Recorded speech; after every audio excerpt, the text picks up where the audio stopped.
coisa, tem umas coisas que você percebe que avança, outras envolvem impacto ainda de outras, tem a parte burocrática, né? Tem a parte pedagógica, que às vezes é diferente da parte da tecnologia, que é onde você tem que pensar. Daí, nesses anos, o que eu fui?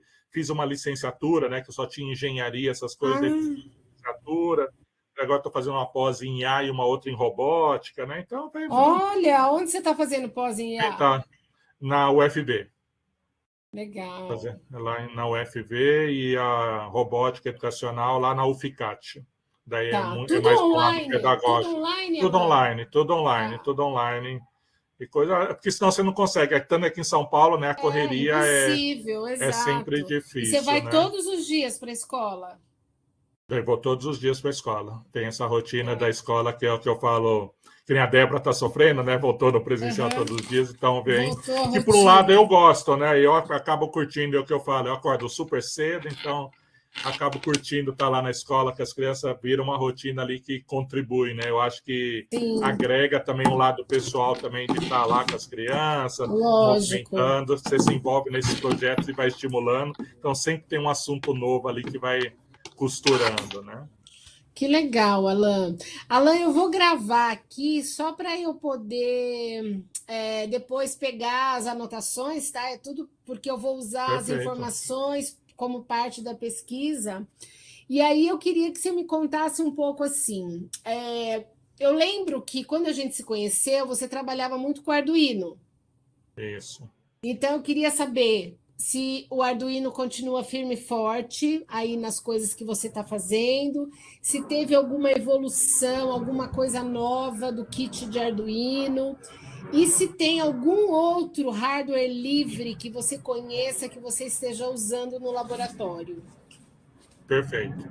É assim, olhando assim, eu sou da geração que eu sou pré-Arduino, né? Então, quando não existia Arduino, era algo que a gente falava algo 8051 e pique. Até desculpa só falar muito técnico, mas só para te contar a história, Sem né? problema. Quando que o professor lá na Itália, lá, quando resolveu como é que eu traduzo isso para o mundo que não é do engenheiro de eletrônico, não é um engenheiro especialista e consiga criar isso, né? Criar uma ferramenta, criar uma solução, ou fazer uma tractana ali, uma bateria eletrônica usando essa tecnologia, né? Foi então os italianos lá, o professor na Itália criou isso e trouxe. O Arduino se popularizou, né? Veio, conquistou um espaço que estava assim, não tinha ninguém, né? Não tinha ninguém que trazia acessível, a tecnologia acessível para qualquer pessoa, os entusiastas, artistas, né? Os artistas se apropriaram muito disso, fazer as instalações, as coisas ganharam vida, movimento de uma forma simples, sem ter que ter Sim. um engenheiro por trás, né? Então o Arduino virou um clássico, aí eu até falo, então eu acho que ele continua no espaço dele como um clássico, mas aí hoje esse Arduino que é clássico é de uma tecnologia já ultrapassada, né? Ultrapassada no Sim. aspecto assim, a gente foi evoluindo, todo mundo tão conectado, a demanda por processamento também disso, de eu preciso de algo conectado. Se eu preciso de algo conectado, o Arduino já não é mais uma solução adequada. Ele é adequado se eu quero ensinar circuitos, resistores, um componente eletrônico, aquela eletrônica mais clássica, os conceitos básicos. Beleza, o Arduino talvez seja a ferramenta adequada, pode ser usada para isso.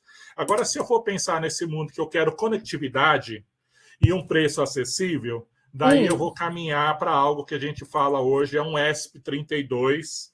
Então, é um microcontrolador que veio aí trazendo muito mais Como que recursos do que escreve S32? ESP, ESP32. ESP, Isso, ESP32. isso, daí a gente fala ESP32, mas é ESP32, entendeu? Por que 32? Ele é especifique, é o fabricante, né? E daí Uhum. 32, que ele é 32 bits.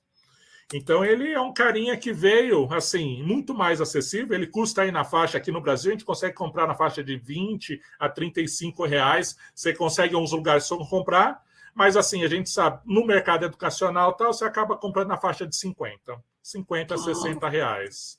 Um Arduino já vai estar um pouco mais caro, 70, 80, entendeu? Mas não tem o que esse oferece. Por exemplo, esse ESP32, se você tem uma ideia, ele já vem internamente dele um Bluetooth e um Wi-Fi. eu não preciso comprar nada, já vem com o recurso dele, sem gastar nada, eu já tenho lá. Se eu quiser, liguei ali, quero conectar com a Alexa, eu quero conectar, liguei com o sensor de temperatura e umidade, virou a minha estação meteorológica e estou conectando no Wi-Fi ou num Bluetooth, estou enviando as informações. Né? Então, no mundo conectado é onde ele trouxe esse avanço. O Arduino, por outro lado, vamos falar assim, o ecossistema Arduino também não ficou parado.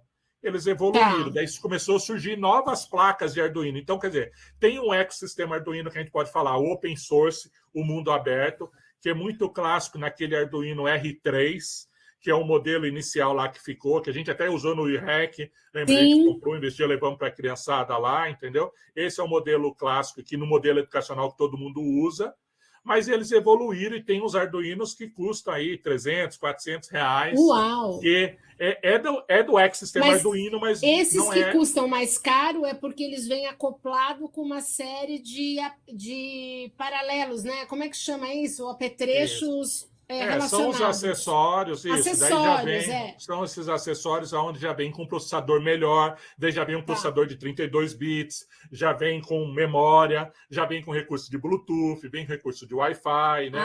Então, quer dizer, ele já vai... caminhou também esse ecossistema, só que caminhou no modo que eu falo para você, fugiu um pouco da área educacional, do hardware livre, daquela coisa, popularizou aquele crescimento aonde... vamos entender, no ecossistema Arduino, né, criou-se o hardware, que era o hardware livre. Depois criou-se o ambiente, que é a plataforma que hoje em dia é a mais utilizada, que é open source também, que é a IDE Arduino. Então, quer dizer, existe isso e toda a comunidade em volta, né, da filosofia do fórum, de ter publicado os projetos ser livre, né? Então, isso também permaneceu e ficou. Por isso que ainda a gente fala o Arduino sobrevive a tudo isso, porque o ecossistema Arduino está vivo e é essencial ainda nesse nosso mundo educacional e contribui muito, né? Porque tem muitos projetos aí associados a ele. Agora, o Arduino é uma espécie de Moodle do LMS, não é? Sim, assim, bem... Fazendo a comparação, porque o Moodle ainda segue firme como software livre, mas ele já está acoplando uma série de plugins, inclusive plugins não abertos, plugins de Big Techs, por exemplo. É uma boa analogia, a gente pode entender nisso. Então, quem era do sistema que conhece o Moodle desde o início, lá onde era totalmente só plugin aberto, e hoje onde eu vou ter o plugin do ChatGPT, vou colocando só que é pago, são licenças que eu tenho que colocar para ter um Moodle customizado meio que parrudo, né? Ali cheio de coisas. Para concorrer, né, com os demais. Concorrer com os demais para estar antenado e as pessoas não achar que eu estou ultrapassado. Então é isso. Então ele seria esse recurso. Só que assim, nossa realidade, vamos falar realidade Brasil, né? Fica inacessível a esses valores. Um Arduino novo girando aí na faixa de 200, 300 reais é algo que para a gente não consegue. Então, eu acho que isso perde um pouco em relação ao ESP32 ou a própria um outro feito lá da Fundação Raspberry, que é o Raspberry 540 também. Ele é uma alternativa crescendo muito na área educacional nos últimos tempos, que vem agregando também o seu valor. Não tem o poder de imunidade, mas tem o poder de uma fundação que veio lá da Raspberry, que era o mini computadorzinho, né? Que conseguiu desenvolver o seu próprio microcontrolador e tem desenvolvido aí. Então, eu acho que também é uma alternativa nesse mercado educacional que tem. E lá da Inglaterra também, a gente não podemos esquecer do microbit.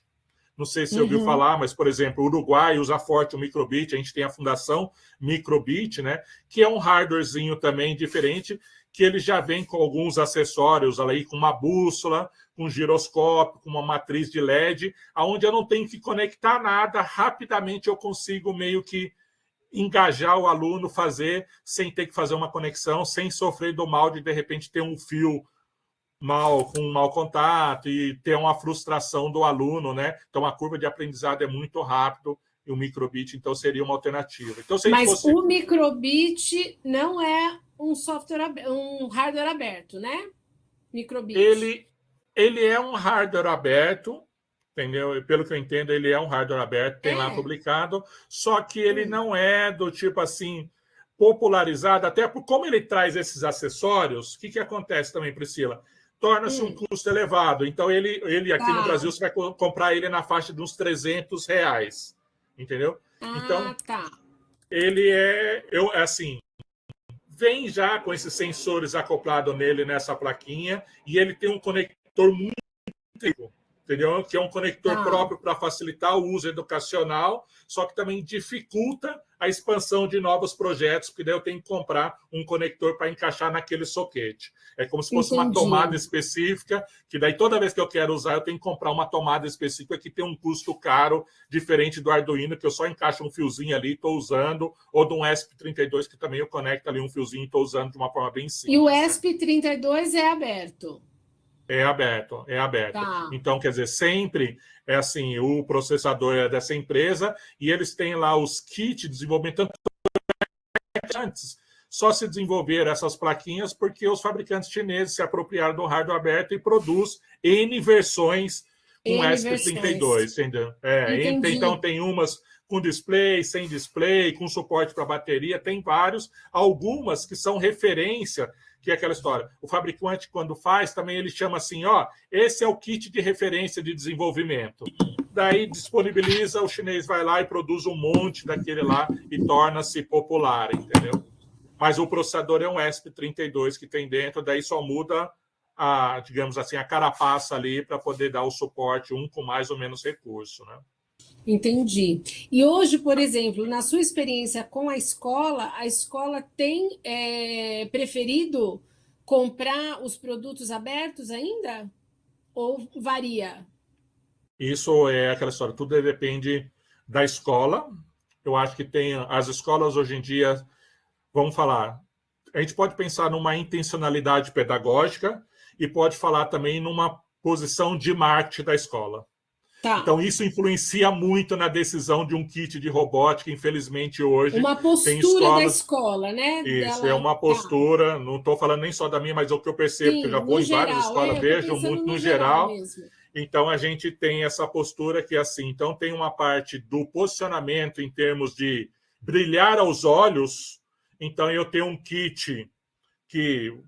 Vamos citar nomes aqui, porque está entre nós, mas assim, vamos falar o kit da Lego, um kit fechado, que tem uma proposta pedagógica que é útil, funciona também, mas é uma caixa preta e tem um custo extremamente elevado, né? Mas conecta com uma coisa meio hyper, meio que status, né? O Lego é um brinquedo caro, então quando você chega na escola, você vê aquilo, também se associa com um alto padrão. Nem sempre isso significa numa intenção pedagógica ou no ensino de alta qualidade.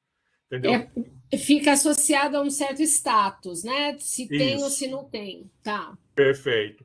E no hardware aberto, às vezes você vê um emaranhado de fio, às vezes você vê ali e você nem entende, acha que é uma gambiarra ou aquela coisa, mas às vezes ali não era uma caixa mágica, mas era uma solução que tinha propriedade, né? Onde um aluno participou, é um projeto que ele propôs uma solução para alguém, ou para a comunidade, ou do projeto que ele idealizou. É algo que ele consegue experimentar e, se ele gostar, eu consigo fazer e levar para minha casa, para minha comunidade, ou virar um produto. Entendeu? Então, isso é a vantagem do hardware livre e do aberto, né? Perfeito. Aí você chegou no ponto que eu queria... que eu estou tentando levar isso para a Unesco, porque tem duas escolas que vão receber um laboratório maker, que elas ficam bem longe da capital. Uma é no município, na Ilha do Marajó, e outro é no sertão, mas bem sertão da Bahia, assim, 7 horas de Salvador. E eles vão receber esse laboratório de um projeto global que a Unesco tem, e uma das coisas, conversando com as escolas, ainda não receberam, né? Eles estão...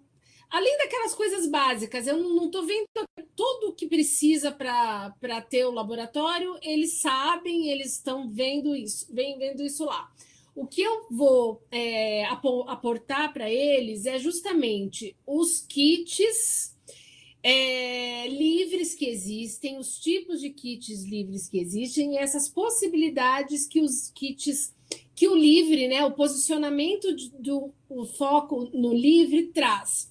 Porque são escolas que têm ensino médio e uma das questões que as escolas me trouxeram é falta de interesse dos alunos em geral, falta de perspectiva de trabalho, de emprego na região.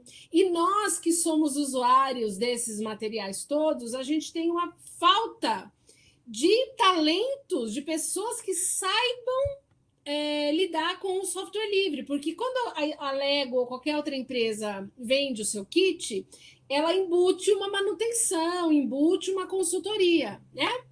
Então, eu estou querendo ver se a gente consegue focar na importância do livre, não só pelo livre, pelas possibilidades pedagógicas, mas também a possibilidade de formar esses jovens para eles apoiarem escolas, quase um complemento técnico para eles, sabe? Perfeito. Alan, e como que você vê isso? Você tem visto assim que tem mais pessoas assim como você que conhecem o hardware livre, ou ainda isso continua sendo assim algo que precisava ter mais pessoas formadas nisso, que saibam apoiar as escolas, porque as escolas são as primeiras a falar: ai, vamos usar Lego, vamos usar tal, porque tem manutenção, tem apoio, né? Essa história da manutenção é bem complicado, né? Vamos pensar em sustentabilidade, né? Isso, aonde ótimo. Eu não consigo abrir o produto, por exemplo, a bateria. A gente sabe que a bateria tem um ciclo de carga. Todo mundo que vai olhar no manual da bateria, ela tem lá 1000 ciclos de carga. Vamos pensar. Então, se eu já sei disso, então como é que eu posso comprar um produto que ele tem uma caixa fechada, aonde não me permite substituição? E se eu estou falando que eu vou usar um uso intensivo numa escola dia e noite durante 200 dias letivos e eu quero que isso seja perene durante 5 anos ali, como é que eu posso falar? Os 1000 ciclos de carga eu vou atingir e eu não consigo fazer manutenção. Eu estou comprando algo então que é totalmente depreciado antes de chegar nas minhas mãos, né? É o que acontece com esses kits proprietários, onde é totalmente fechado. No caso da Lego, específico é isso, né? A bateria dele lá, daí você vai pagar R$2.000. R$2.000, eu falo, eu compro 10 kits abertos e você desenvolve o quê? Desenvolve uma cultura de conhecimento e empoderamento do aluno que está nisso, porque assim, queimou, estragou a minha bateria. Ok, com R$30 ele vai comprar uma bateria nova, vai substituir, está zerado para mais 1000 ciclos de carga. Estragou um sensor. Aquele mesmo sensor que eu usei no meu carrinho, que usava para seguir a linha, é o sensor que eu usei para automatizar a torneira da escola. É o mesmo. Ele começa a entender que aquilo que ele aprendeu, ele consegue enxergar uma solução na vida real da comunidade, onde eu tenho acesso a comprar esse produto. Esse produto é consertável, dá manutenção, mas esse produto é exponencial em termos da comunidade, impactar a comunidade, que assim, o aluno aprendeu a usar um sensor de distância, aprendeu a usar um sensor de umidade, e esse sensor de umidade é um sensor que está lá, tem o datasheet, é claro como ele usa. Então, ali, se ele fez uma lavoura dele lá, vamos falar, estamos lá no interior, ou estou medindo a quantidade de chuva que está ali e estou mandando para uma rede global de informação que é real, porque às vezes a estação meteorológica que está ali está a 500 quilômetros, a 600, e não ajuda o agricultor que está ali, quanto que choveu, quanto que não choveu, quanto que eu tenho que tratar, né? Então eu falo, quando você vai com um kit aberto, Priscila, você está levando essa tecnologia para a comunidade, permitindo que ela se empodere disso e vira um instrumento potente de desenvolver cultura de desenvolvimento, né? E local, a resposta sempre também, local. Você me perguntou, tem mais gente assim? Tem mais pessoas que já têm consciência disso. Por exemplo, em uma das pós que eu faço, que é essa da Universidade Federal do Catalão, atende o Brasil todo, é focado para professores, só para você ter uma ideia. Para se inscrever ali, a pessoa tinha que ter um vínculo com o chão de fábrica de escola.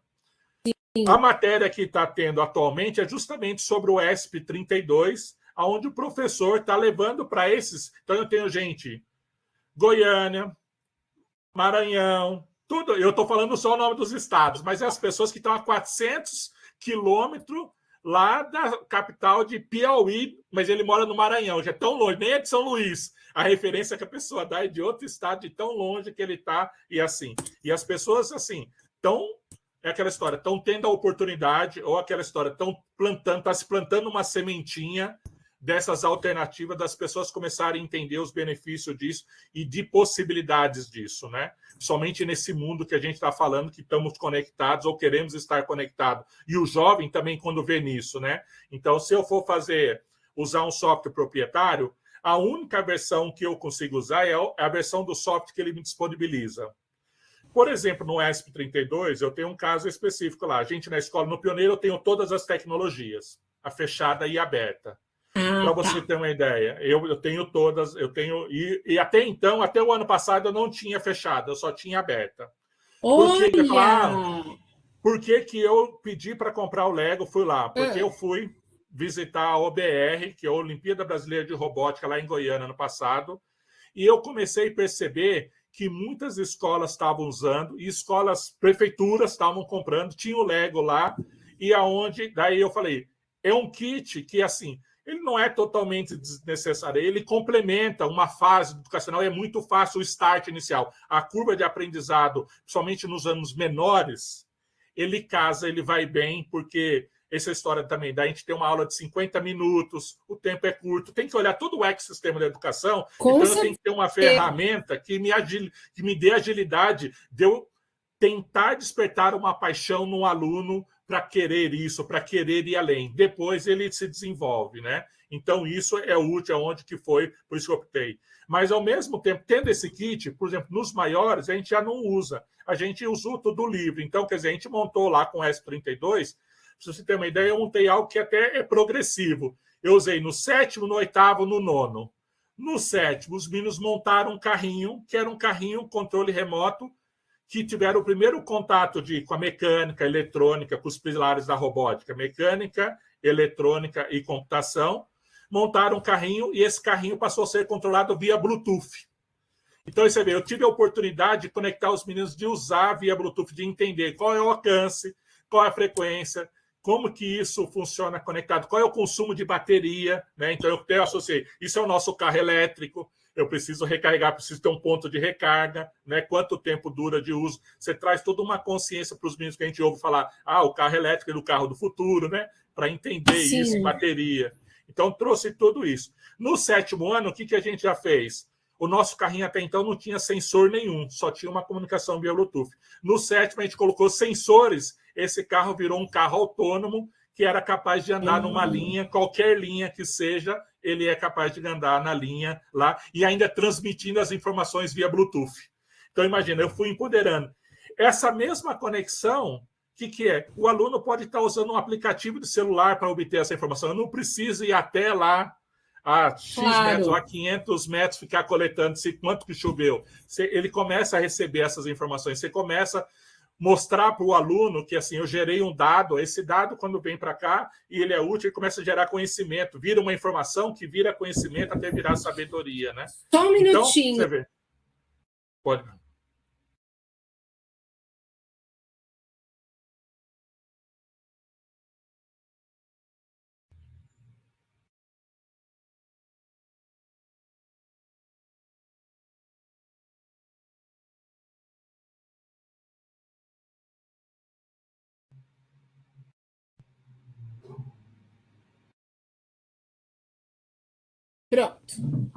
Pronto. Então, a ideia, Priscila, você vê, num kit aberto, você vai evoluindo, e para você ter uma ideia, o custo desse kit que foi usado 7º ano, 8º ano, e depois no 9º, o que eu fiz no 9º? Esse carrinho vai ganhar um pouco mais de sensor, e ele vai ser capaz de resolver um labirinto sozinho, com alguns conceitos de inteligência artificial ali. Então, você começa a trazer o aluno conectado. Para você ter uma ideia, o custo dele gira em torno de... Hoje eu vou falar na faixa de R$300, o kit inteiro, que permite você trabalhar 6º, 7º, 8º e 9º, se você for ver, com R$300. Na Lego, só um sensor de cor já me custa R$430. E eu não faço nada com sensor de cor. né? Então, Claro. isso mostra para você ver. E é um negócio que, assim, o meu aluno faz isso, ele fala, professor, mas agora eu quero que eu fazer na minha casa, eu quero falar com a Alexa. Esse dispositivo já permite ele falar com a Alexa. Eu quero que isso vai lá controlar na minha cisterna para saber quanto eu tenho de água no poço, para saber se eu posso puxar a água do poço para a caixa de cima ou não. Ao invés de ficar alguém olhando lá, ele coloca esse mesmo sensor de distância que usou lá, conseguiria medir e falar, o poço ele tem lá 3.000 litros de água. Então, você pode bombear, mas não bombeia tudo também para não secar e não minar a mina secar. Você tem que deixar o mínimo quantidade de água. Então, você vê, você consegue colocar na mão do aluno essas situações que daria para o dia a dia. Sensacional, entendeu? isso. Não, super daria para o dia a dia. Porque é uma coisa além dele de trabalhar no pedagógico, é algo que ele possa contar ali com a comunidade, com o ambiente. Agora, Alain, por exemplo, existe duas coisas. Uma coisa, existe alguma comunidade de profissionais que trabalham com hardware livre, assim como você? Porque, assim, o Moodle tem uma comunidade de Moodles, que é o Moodle Brasil. Existe? Porque eu sei que tem também a comunidade do software livre e do hardware livre educacional. Tem? Não tem, tem. Algo forte, não tem. Algo existe do hardware livre, mas não existe focado no educacional coisa. Do hardware livre, teve alguns anos atrás, teve até um evento na USP, a USP sediou um evento chamado eHAL, que era esse evento do hardware livre de estimular até quando popularizou a impressão 3D, todo esse monte de coisa que a gente foi trazendo, né? Mas não existe ainda um grupo de pessoas focada em produzir, disponibilizar e alimentar esse ecossistema. Isso, disseminar uso de hardware entendeu? livre nos laboratórios makers. Não existe um grupo. Não existe. O que existe, talvez por que não existe isso? Porque talvez a comunidade do Arduino é muito livre e é muito grande, e é onde as pessoas não sentem a necessidade de eu associar algo específico para algo outro, porque está lá, eu tenho o GitHub, você vê, no GitHub hoje você não tem só software, você tem lá esquema de placa, você tem não sei o quê. Os fabricantes, por exemplo, você pega os fabricantes que produzem placas, por exemplo, eles criam lá N campeonatos, N Game Jam, Hackathon, para que as pessoas fazem, disponibiliza lá e ele produz o hardware e envia lá, entendeu? Então, quer dizer, o ecossistema existe, não existe uma centralização focada assim, para a área educacional, até porque seria até limitar, né, Priscila? Porque eu estou falando, é um conhecimento que eu levo para a vida. Você vê, esse aluno que está lá, eu posso estar lá no interior, lá do Maranhão, desenvolvendo a solução. Essa solução, cara, replicou na cidadezinha o que serviu lá para a Embrapa para replicar na cultura, sabe, no agronegócio ou na cidade mesmo lá em relação... O menino aprendeu a fazer o aplicativo com Apple Inventor na escola, mas ele viu que fazer o aplicativo é algo simples, então ele começou a fazer lá e fez um outro aplicativo para o comércio local ou criou o iFood dele local ali, uma maneira que não depender desses grandes players. Ele levou para a comunidade algo que ele fez, é gerenciado por ele, gera renda local, sabe? E está tudo ali. Eu não preciso... eu tenho que esperar o Uber chegar lá para criar uma solução para contribuir na comunidade local, né? Então, eu acho que a gente está falando desse conhecimento de levar para um aluno do ensino médio, de encarar um propósito nisso, é muito além só da área educacional, mas é permitir que ele entenda que isso é o local ali, ou ele fez ali, eu costumo falar, o aplicativo que você baixou, aonde foi feito? Foi feito em Pau Sul, no Maranhão, na Índia, na Casa Branca. Você não sabe. Você vai, se você gostou do joguinho, você sai usando e você fica feliz, fala para o colega tal. Então, nada impede desse menino que aprendeu isso, sonhar e fazer. Eu fiz, publiquei, comecei a ganhar $1, $2, de repente... Sim. Deu um exponencial, ele entendeu isso, né?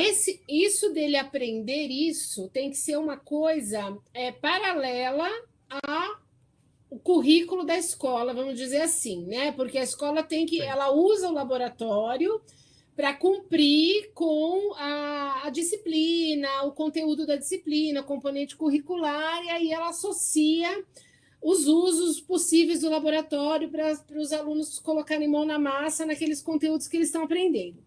Nessa parte pedagógica, quem tem usado mais, quem tem trabalhado mais com você são as áreas do STEM, vamos dizer assim, das áreas de ciências, tecnologias e matemática, ou a área de humanas entra também? Então, e isso é um dilema. Eu vou falar por experiência, vou até assim, falar a Tá? nossa experiência lá. Isso é a área educacional, ainda a gente tem uma vertente que assim, a comunidade de professor é muito resistente à mudança. Se você for conversar, você pode ver, o Sim, grupo de professor sempre é o grupo mais crítico de sair da sua zona de conforto, de se movimentar, e ainda fica assim, isso aí não é para mim, isso aí é para nerd, isso aí é o cara que gosta de tecnologia, e muitas vezes sim, a tecnologia pela tecnologia, mas é uma tecnologia como um cidadão, é contribuir como cidadão para o cara.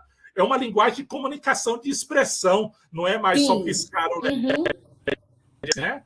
Então, essa diferença onde, assim, na maioria consegue costurar é na área de exatas, mas tem alguns professores que têm a consciência, o professor, que é aquela história, o professor já tem uma mente aberta, ele não se limita a isso, ele consegue fazer uso disso, entendeu? Mas quando é de cima para baixo, vai imposto, é obrigatório, é sempre as áreas de exatas que são Que escolhidas vão para estarem fazer. associadas a isso, por ser Tá. obrigatório, e daí vai tentando, mas assim, é meio que ainda é um impasse no processo Focada como um nas áreas. todo. A não ser Isso, que, eventualmente, uma escola tenha uma ideia de um projeto transdisciplinar que agregue outras disciplinas, enfim. perfeito. Agora, além dessa parte pedagógica, se a gente for pensar em formar os estudantes para eles verem outras aplicações para usos dessas placas, desses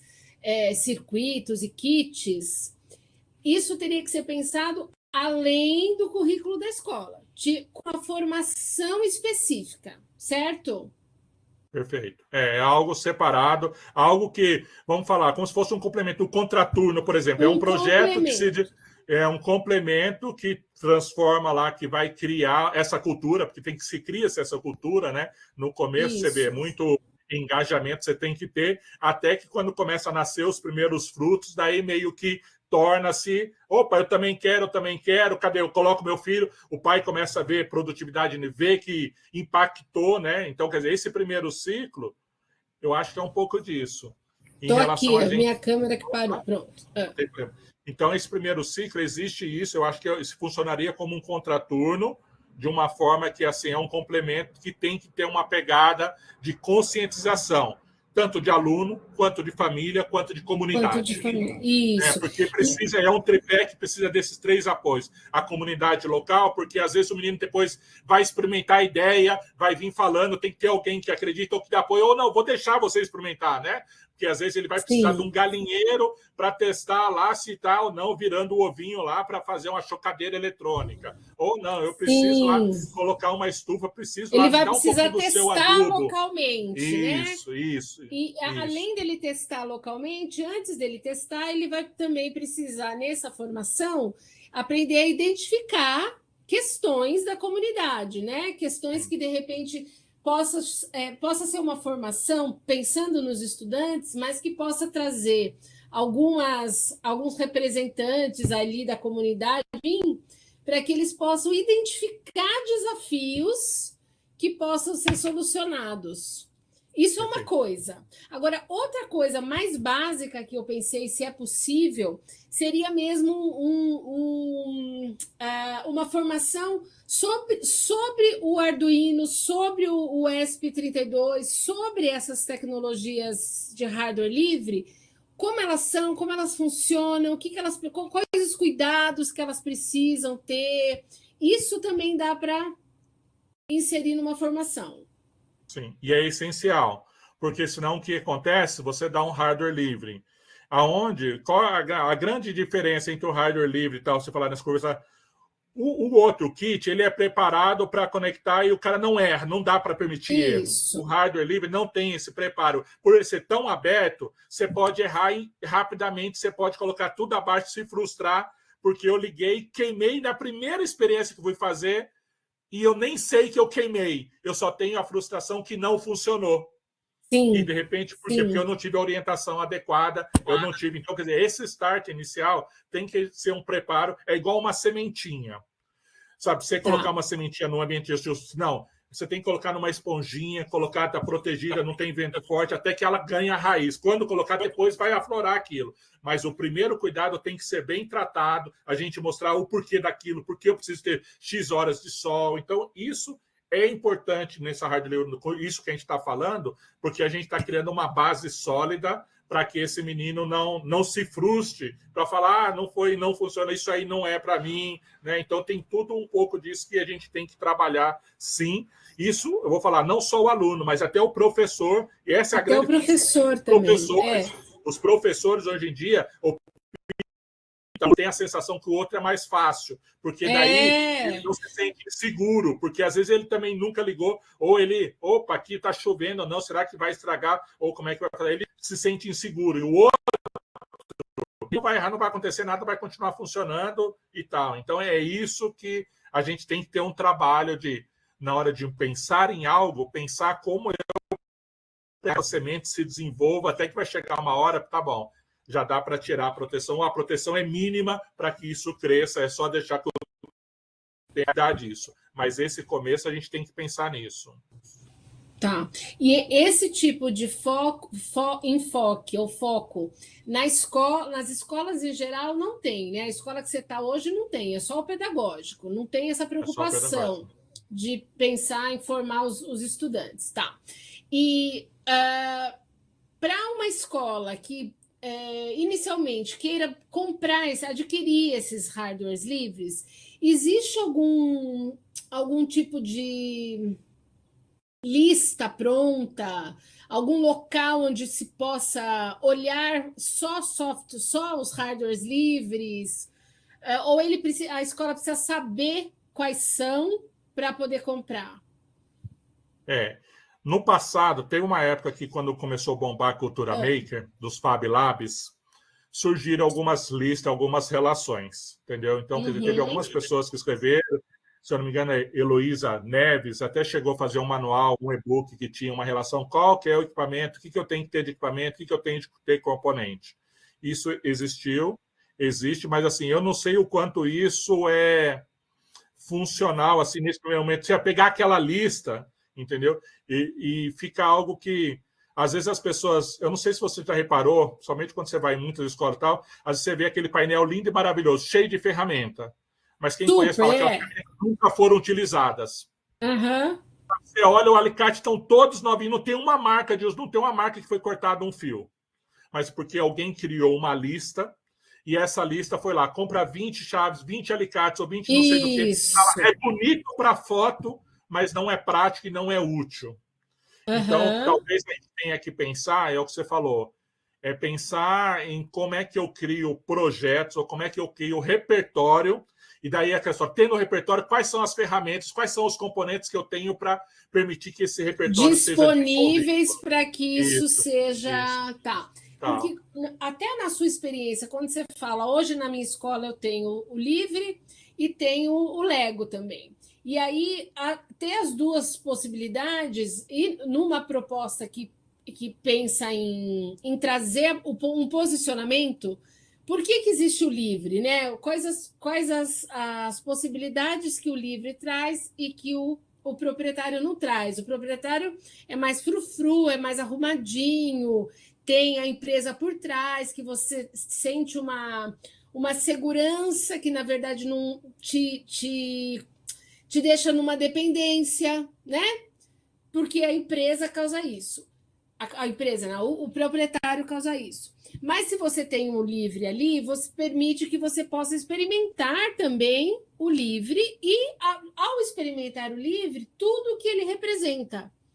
Tudo que representa de possibilidades de criação, de autonomia, de você não ter a dependência para sempre da empresa produtora, enfim, até possibilidades do que dá para fazer ou não, né? Que tem, dependendo do tipo de kit, vai ter limitação, né? Nossa, meu brinco subiu. Sim. E agora tem um monte de kit, né? Hoje em dia, comercializável.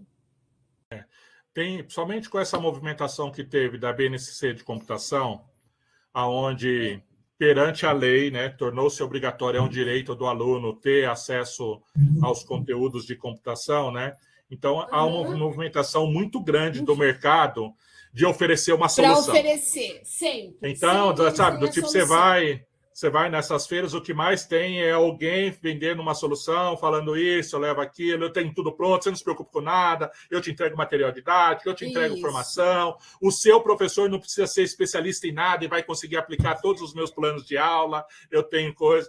Isso, assim, eu faço uma crítica muito grande, eu que estou lá no dia a dia, eu que tenho um conhecimento, eu vejo o quanto é difícil, mas não é impossível aplicar isso, mas exige uma bagagem que, assim, é uma construção diária, assim, de você se desenvolver. O sensor por sensor é simplesmente um componente eletrônico, mas é aquela história, como um sensor representa muito mais do que um sensor, mas representa uma possibilidade, às vezes uma abertura de uma solução, assistível ou não, ou que seja qualquer solução, entendeu?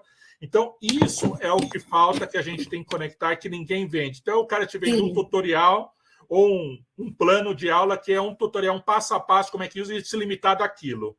Não desenvolve a criatividade, não te desenvolve a potência daquilo para você olhar à sua volta, aonde aquilo já está presente e aonde aquilo poderia estar presente. Né? Então, quer dizer... Um sensor como é que ele funciona, mas assim, aonde eu posso usar, mas na sua volta, onde não tem, onde você começa a enxergar. Então, é o que eu falo. O aberto, esses kits que tem, às vezes tem isso. O cara tem lá um X, quer vender para uma rede, mas ainda torna-se limitado, que assim, tem um objetivo pedagógico ali, que às vezes é fraco, né? É superficial. Fraco não, vamos falar assim, é superficial e não desenvolve profundidade.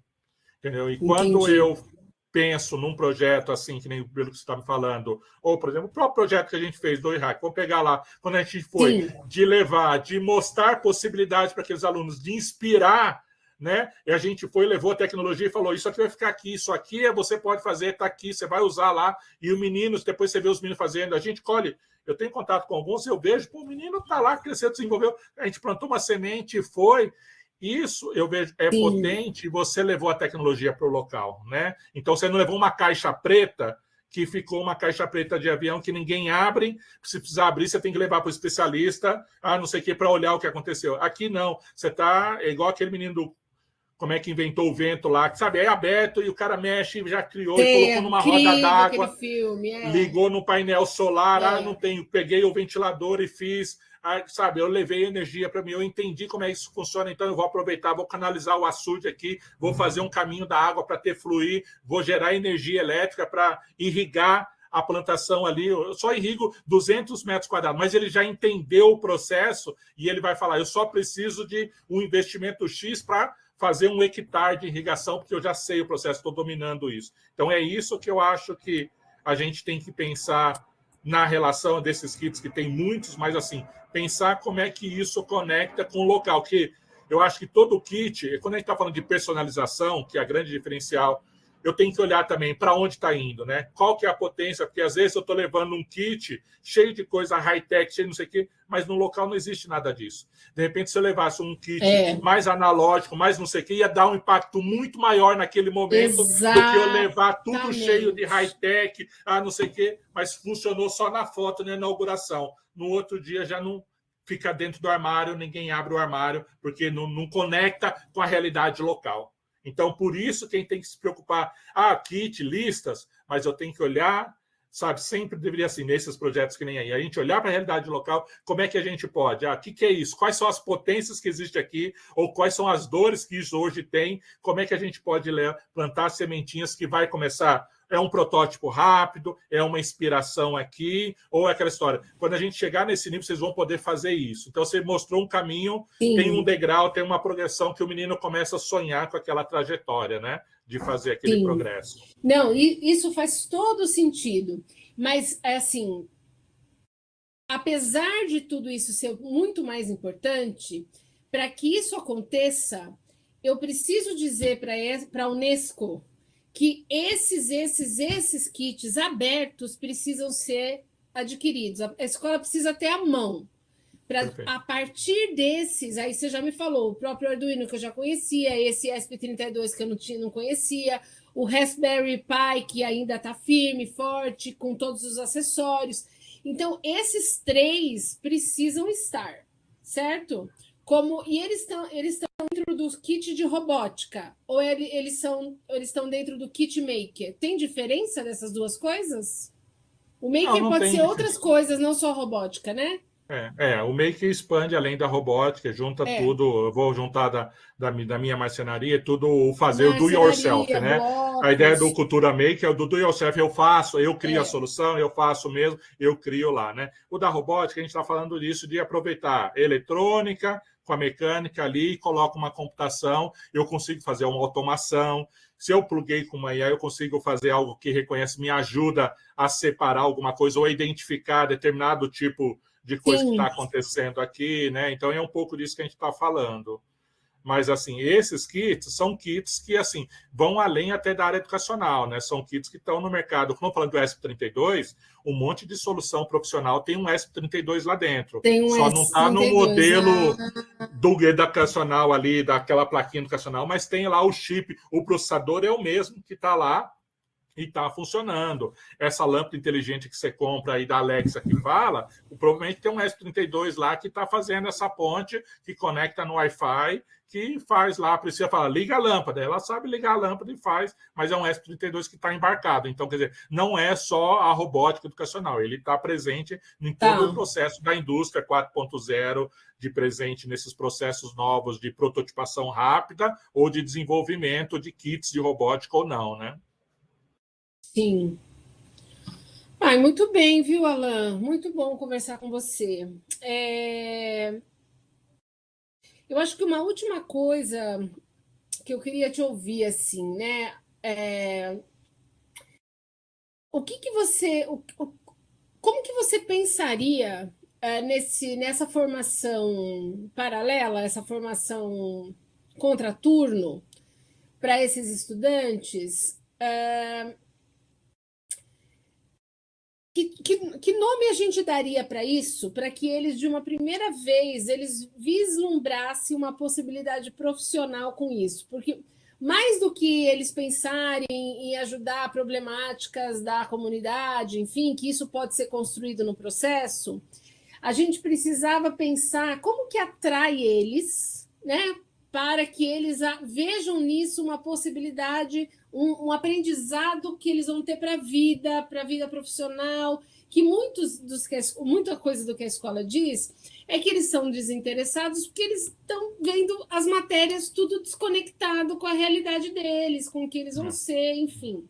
Então, pensar numa formação no contraturno, para trabalhar com hardware livre, como que isso chamaria? Manutenção de equipamentos? Como que você acha que poderia atrair os jovens a participar? Eu não tenho esse nome de 1 milhão ainda aí, entendeu? Mas eu vejo assim, mas eu entendo. Nome, é matemática. Isso. A grande sacada é o que você falou, porque hoje, né? Assim, a gente tem aprenda a programar, aí o cara vai lá, se inscreve porque ele tem isso, eu vou aprender a programar. Ou tem agora também ciência de dados, sabe? Essas coisas que atrai Sim. Tem sempre os nomes hyper que vai aí, vai coisando, que vai vendo modinhas e ao mesmo tempo afasta outros, né? Que às vezes as pessoas deixam de olhar. Eu não quero olhar para nada de ciência de dados, porque isso não é comigo, que eu não gosto de fazer estatística, eu acho que isso aí tudo é estatística, o cara conhece um pouquinho, ou eu não gosto de programar e não quero isso aí para mim e tal. Eu acho que a grande sacada... isso, que se a gente for programar, vão falar, eu não quero programar. Não. Exato. Eu acho que assim, é um trabalho que a gente tem que pensar, mas eu não sei te responder de bate-pronto, mas é aquela história. A gente tem que tentar alinhar uma proposta que alinhe com o propósito do jovem. O jovem tem que entender isso como um propósito que conecta com a vida dele em termos de não só da escola, mas por que eu estou aprendendo isso? Como é que isso vai me ajudar, né? Como é que isso? Porque o jovem hoje, quando se identifica ou quando ele fala, eu quero ser um influencer, não é porque ele quer ser igual o cabelo do cara, é porque ele vê que o influencer está vendendo para ele uma imagem de sucesso, ou ele conseguiu chegar numa etapa e o cara está vendendo que se ele seguir o que ele está fazendo, ele também vai chegar. Né? Então a gente tem que pensar...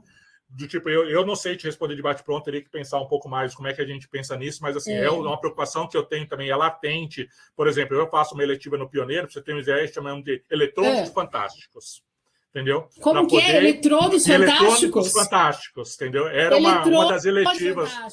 Isso, Eletrônicos Fantástico. Era uma proposta dos alunos poderem criar o seu projeto, criava lá um dispositivo eletrônico, IoT, lá o que seja. Então, ele tinha 5 kits para ele escolher lá, para ele montar e desenvolvia, personalizava e construía, aprendeu a soldar, aprendeu a programar, fez. E você vê um nome que não conecta a nada, não leva a nada, mas a jornada permite o aluno experimentar mais.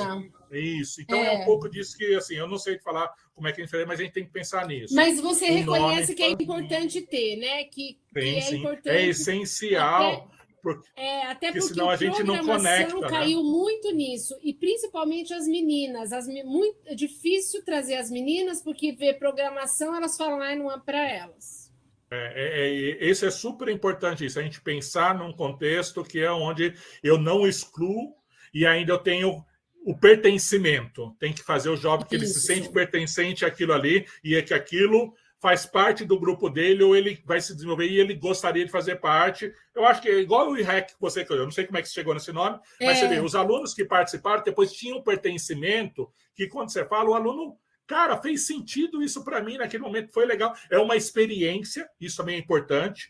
A gente também tem que pensar que a educação não é só aprendizado, que aprender é chato, mas você tem que viver experiências que marcam, que conectam com sua vida, com o seu propósito, que começa, abre a sua mente, ou conecta no seu propósito, ou ele consegue enxergar que aquilo me colocou, me transcendeu de alguma forma, né? Então a gente tem que olhar para isso na hora de pensar nessas propostas para não cair no mais do mesmo. E eu achar que, do tipo assim, a educação fica lá. Esse dia eu fui numa palestra, o Valente falou o seguinte: às vezes a gente tem a sensação que a escola está ainda no século XIV. Por quê? Porque o processo de conhecimento está tão acelerado e a escola ainda está num ritmo que assim, a escola tem que tomar cuidado, porque senão daqui a pouco ela vai perder o espaço do qual é a função dela, o propósito dela vai se perder nisso, porque não conseguiu caminhar, porque... Eu falar que só é para o cara aprender porque precisa aprender, ele fala, cara, mas isso não conecta, né? Tipo, eu vou ali e pergunto, vai me responder que dia que o Brasil foi descoberto. Então eu tenho que decorar isso, eu não posso ter um assistente e ali que me responde isso, se isso fosse essencial para a minha vida, né? É isso que a gente, como educadores, a gente vai ter que pensar como oferecer isso para atrair o jovem, para que ele fale, cara, isso está conectando com a minha vida.